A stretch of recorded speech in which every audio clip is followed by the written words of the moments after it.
Good morning. So I will be talking today about Hysteria in Salome and Elektra by Richard Strauss, but I will also be going a little bit into how Hysteria was formed in Vienna. So first off, we have Richard Strauss. We talked quite a bit about him in the previous classes, so I wasn't going to go into too much detail, but again, those are his dates. Born in Munich, loved Wagner despite his father's wishes, and he had a lot of different influences by Wagner, especially those that were philosophical, which you can actually see in some of the ideas that I will be exploring today. So Sigmund Freud, this is the man who began the trend of diagnosing hysteria in Vienna. He is a very, very, very famous neurologist. He was born in Freiburg, which is all the way on the other side of the empire from Vienna. It's kind of like directly west of it, in what is now today Germany, the very, very like west-south corner of Germany. He is known as the father of modern psychology, and a lot of his theories were the basis of current-day psychoanalysis. As far as his way of defining hysteria goes, hysteria was his grab bag diagnosis. He tended to neglect a lot of things that could have caused neurosis, such as traumatic events, and he used it to describe symptoms that he believed were sexual conflicts and fantasies specified to women.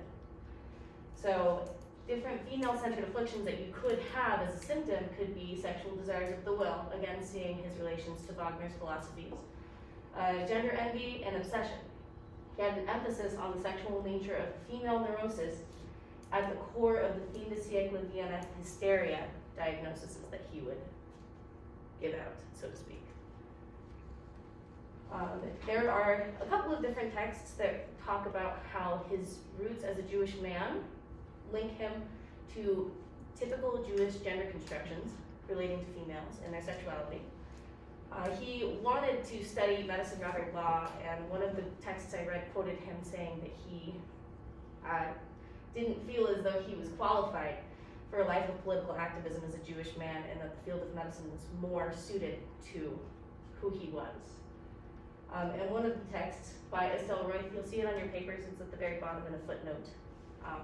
She suggests that the Jewish sexual ethos is closely related to the ancient Jewish perception of women as spiritually and intellectually inferior. Now, Freud took that, and he believed that they were inferior because they lacked one thing that a man has that they don't, that gives him power. Now,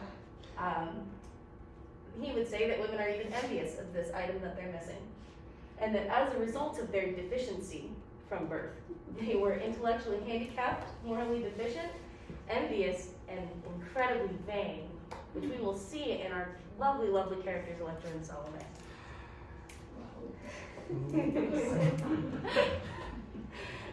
And then one of the leading musicologists, Richard Strauss, he has a published chapter in this text, The Music in the Early 20th Century, and he actually talks about how the librettos too are different than the originals. I've mentioned it a couple of times, but these deaths were imported deaths, the product of their fin de siècle adaptations, not the original stories.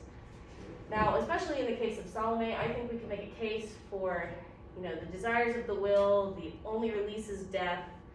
She gives into the desires of her will at the end, and then she dies. That's the most fin de siècle Vienna type of philosophy we could have seen coming out of that time.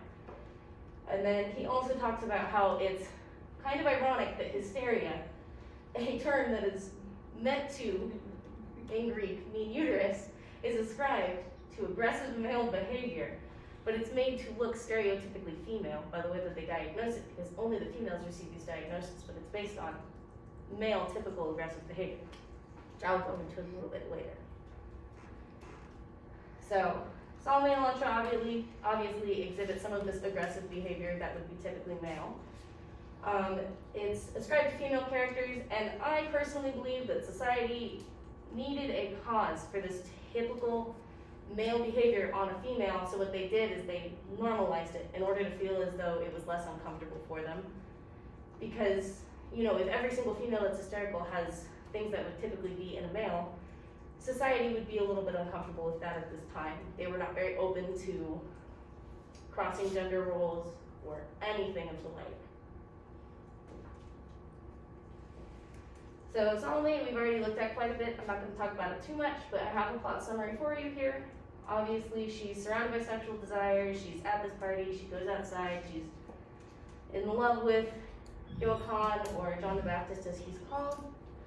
And he is not into her at all. So she and her creepy stepfather, who's really into her, he asks her to dance and promises her anything. She does the dance. She uses her womanly wiles to get her way, and she asks for her lover's head on a platter, and she gets it, and then he orders that she be sentenced to death. So on to her hysteria. Some of these key terms that I had bullet pointed on those first ones, they're in your handouts. They are specifically stated, and I used the exact ones that Freud had used. So we have Salome would have been an example of intellectually handicapped or morally deficient based on her penis envy.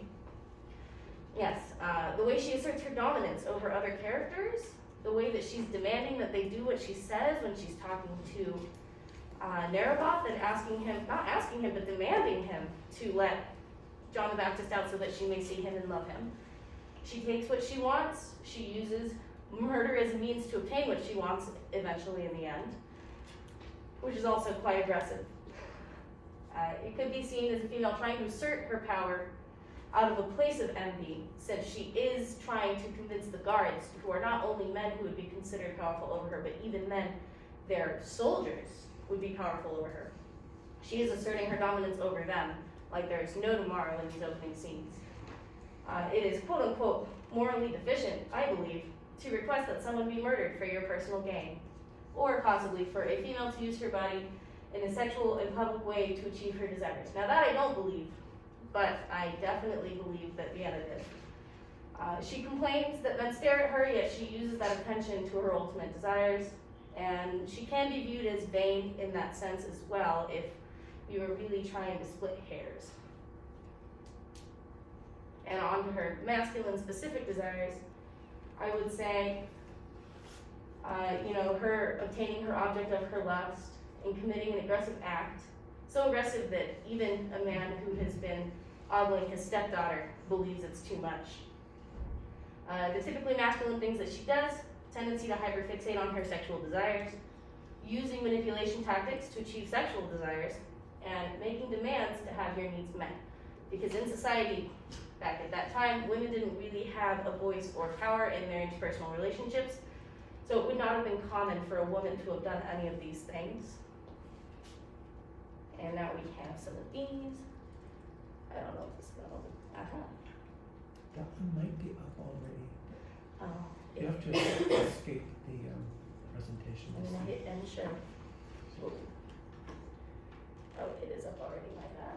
Okay, so I know that we already watched this scene, but I picked a different production because I wanted you to see the more erotic nature of her kissing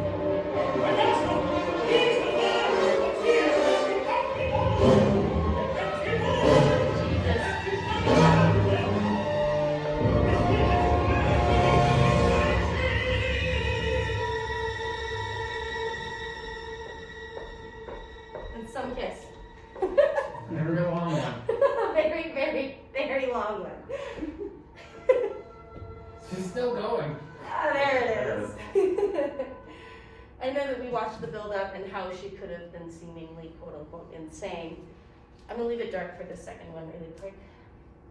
But I figured that showed better the sexual desires part of the hysterical symptoms that Freud would diagnose.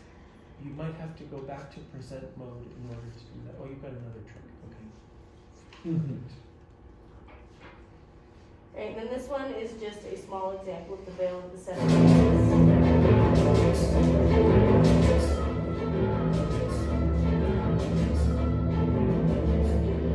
going to skip a little bit so you can find that. Here. So you can kind of see the erotic and sexual nature in which they're treating this scene. How she's using it to sort of enchant.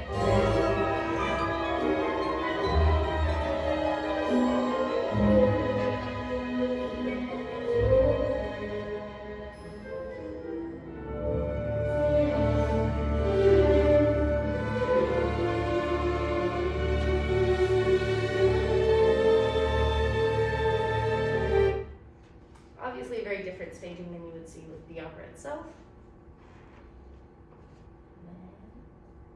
And there you go. I'll turn the lights back on for you.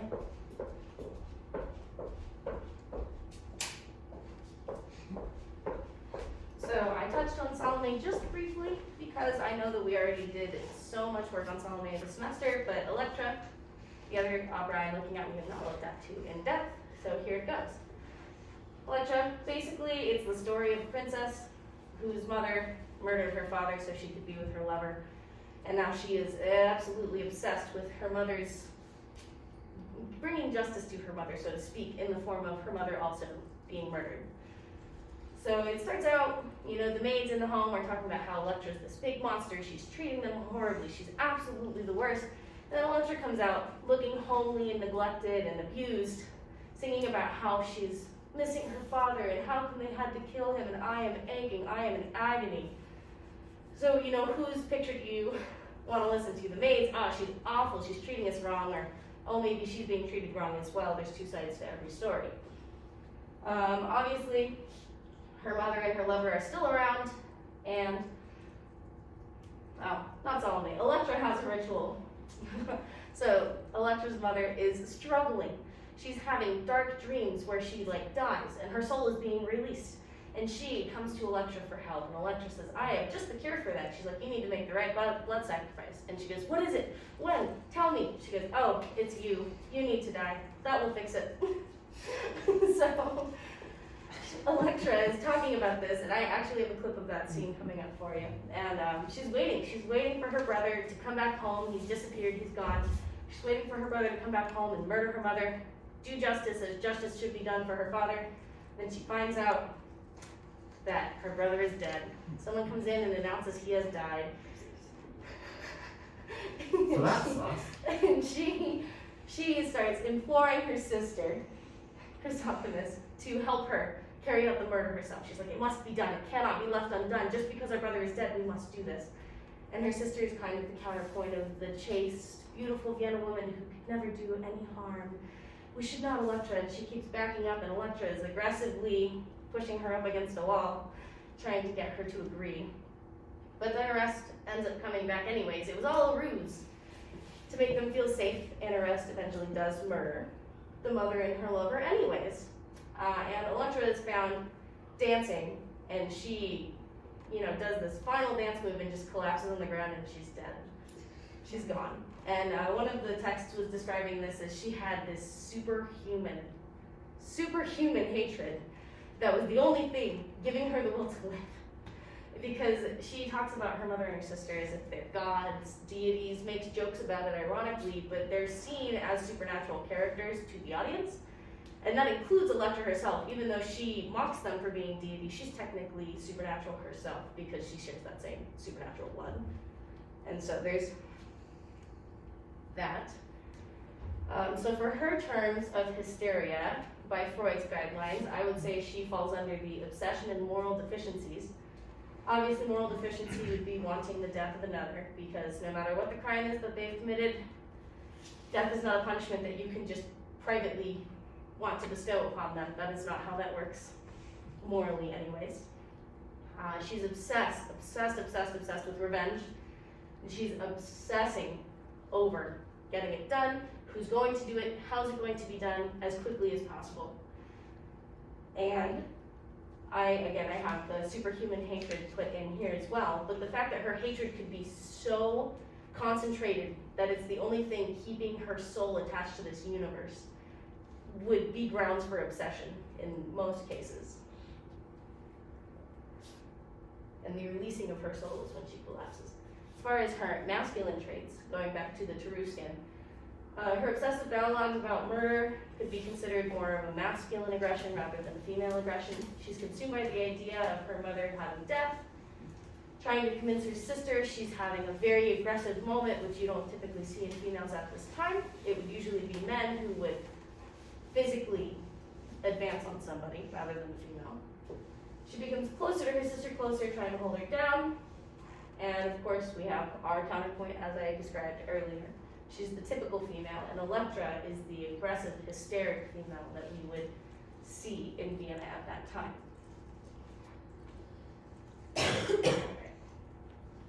escape.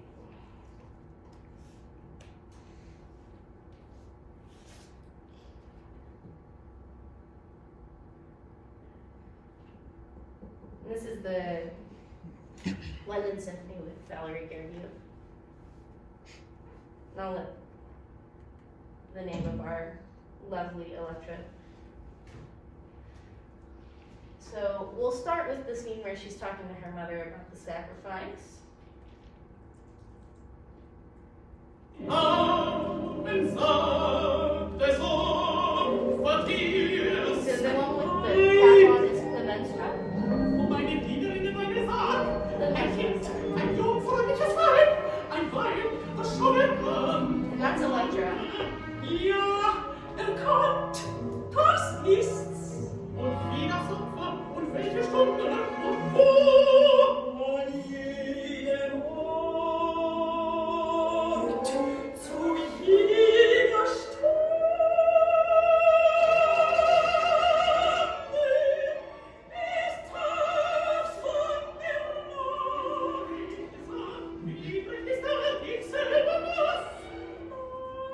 So she's talking about this ritual. She won't quite tell her what's going on.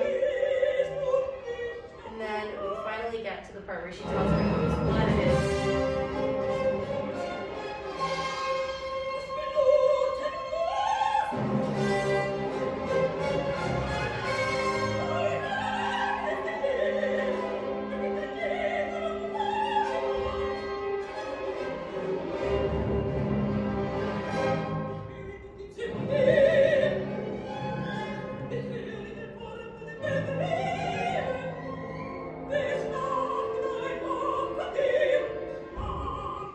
Reminds me of a couple of scenes from Don Giovanni, honestly, with that closeness there.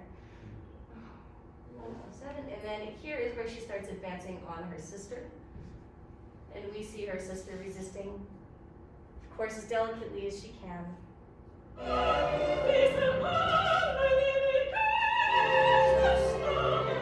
So again, this blonde one here is the sister.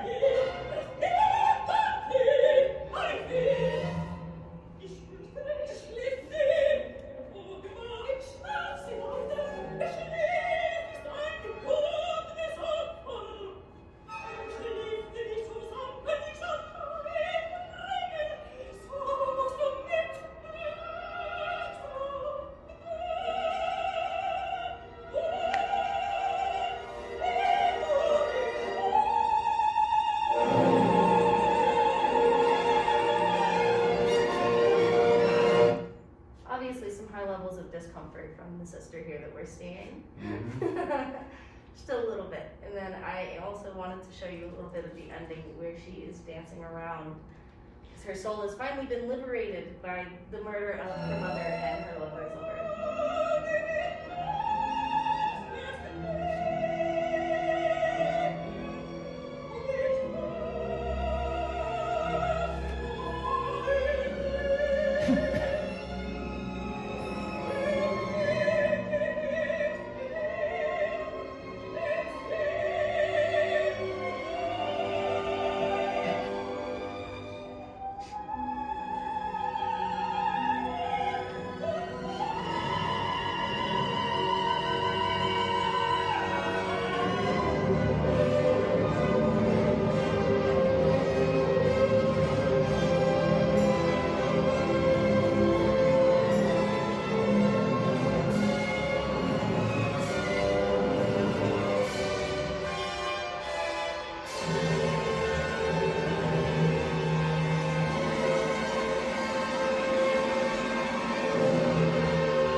So clearly, if you saw somebody out in the middle of the street who was dancing like that, twirling around, maybe in the middle of a rainstorm with no shoes on, you might indeed look at them as if that was a little bit of an odd choice. After a murder just took place, so. Yes, of course. So I think that was kind of the point that they were going for, was to drive home the idea that she was indeed hysterical.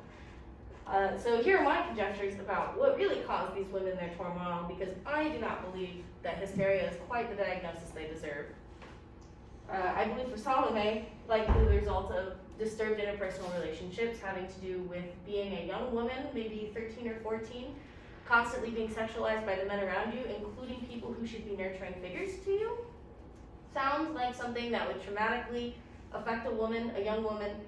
And young women are impressionable to the point where sometimes that means, even for the woman, that she believes that is normal. In her mind, she believes that that is just how the world is, and how she is to obtain things is through the use of her womanly wiles and her sexuality. And of course, that's the very thing that men in Vienna would be like, oh man, she's using her body to get what she wants. How scandalous. But you know, if that's what she's been taught, that might just be her way of thinking. For Elektra, I personally just believe it is sheer overwhelming grief and loss, and the neglect that she's received from her mother since that loss. Because her father was obviously dear to her, but you know, in cases of grief here, when you're in the courthouses and you see people who are grieving for people they've lost and they want to see justice done to the person that carried out that murder, obviously it's a fitting thing. It's just, you know, back in the day they didn't have courthouses, they didn't have a safe place for you to try and have that justice carried out. It was just, oh, your father is gone. And you know that your mother did it, but no one's gonna get mad at her, so it's okay, just leave her alone. And obviously it was likely triggering for her to see all of the maids pledging their allegiance to their new masters against her father behind her back, which obviously could lead to why she was treating the maids so poorly at the time, because if they're telling her, like, no, you must have allegiance to your mother and her new lover, we do. I mean, if she was that angry or if she was that in grief, I would not put it past her. And I've included a quote down here too, from the libretto actually, where Arrest shows up, and you can tell how neglected she's been, because he says, so they let you waste in hunger, perhaps they dared to beat you. Whatever you've done with your nights, how terrible your eyes are, your cheeks are sunken. So it was one of those things where the only thing keeping her alive during those times of abuse was her want for her, not revenge, but I guess justice in her mind. And then as a conclusion, I put my thesis statement and the very last sentence of my essay up here, but I'll read them for you real quick. So the thesis was, Salome and Elektra, the leading females of characters in Richard Strauss's operas of the same names, are depictions of the hysterical female as she was commonly perceived in the society of fin de siècle Vienna. And to end it, I said Salome and Elektra are just two of the hundreds of women who had been depicted as hysterical in fin de siècle Vienna society due to a lack of medical and social knowledge of the driving forces behind mental illness. And that's the end.